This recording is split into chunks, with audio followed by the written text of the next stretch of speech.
Alkatiri, husu estudante UNTL sira atau brani crítica hasoru governante sira, wainhira programa ruma nebe implementa laiha benefício ba povu.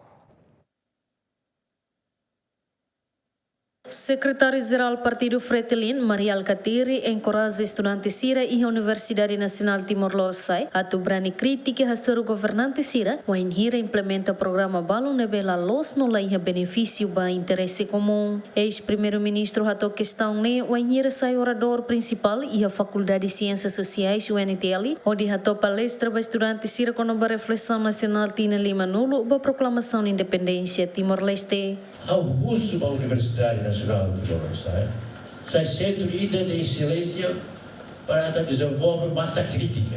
E a capacidade de halocrítica, na verdade, eu falei, a mim é pessoa também. Mas how lá de massa crítica é importante. E tem a capacidade crítica, na verdade. Mas crítica não é tolomar, objetiva e racional. Pensamento objetivo, crítica racional. Nem acadêmicos, intelectuais, a tu sai acadêmico, o acadêmico é sempre um intelectual. E o intelectual tem que ser um honesto em termos de ciência. Na verdade, aí cuidado, é você não luta clear, a luta clear agora você para sair rico. Ver quando a taxa essa guia que ela você rico. Alkatiri sublinha o UNTL nessa instituição pública ida nebe a obrigação a sair centro de excelência para ensino superior roto e a Timor-Leste. Ao mais para povo não precisa massa crítica. E massa crítica tem que haver universidade. Os mestres, os professores, os alunos, nem uma massa crítica. A minha halo se não cambiar halo. Se continua em raio, né?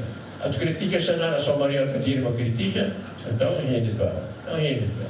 Por favor, a Universidade Nacional de Timor-Leste tem que sair centro Laos para a oposição, centro para trazer solução.